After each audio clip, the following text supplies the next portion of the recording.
שלום וברכה מוריי ורבותיי, ואתמול כל עם ישראל בארץ ישראל ללא יוצא מן הכלל, מכל המגזרים ומכל העדות והחוגים, חזרו לבית הספר. ילדי ישראל פגשו את המורה או את המורה החדש או החדשה והתחילו שנת לימודים חדשה. כולם חזרו עם חוויות, כולם חזרו עם סיפורים על המורה או המורה החדשים, וכל אחד מהם בא וסיפר לנו עד כמה הוא תולד תקוות בשנה הקרובה.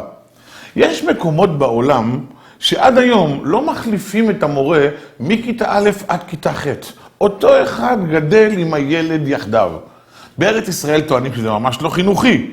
לעומת זאת שם טוענים, דווקא זה החינוך המושלם והמדהים ביותר.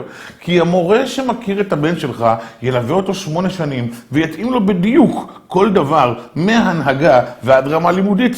בארץ ישראל טוענים, תן לילד בכל שנה להתחיל דף חדש. לא משנה מה חשב עליו המורה משנה שעברה, כעת הוא יוכל לפתוח דף חדש עם מורה חדש שמאמין בו ולא יודע מה הבעיות שהוא עשה בכיתה א', ב' או ג'. מה האמת? נשאיר למורים ולאנשי חינוך לדון בכך.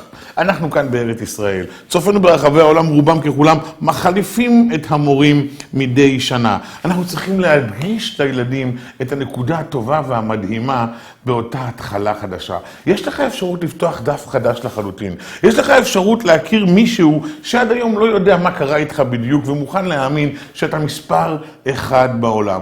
תן לעצמך את הצ'אנס הזה. מה קורה אם צופנו מאותם מקומות בעולם שמאמינים אחרת?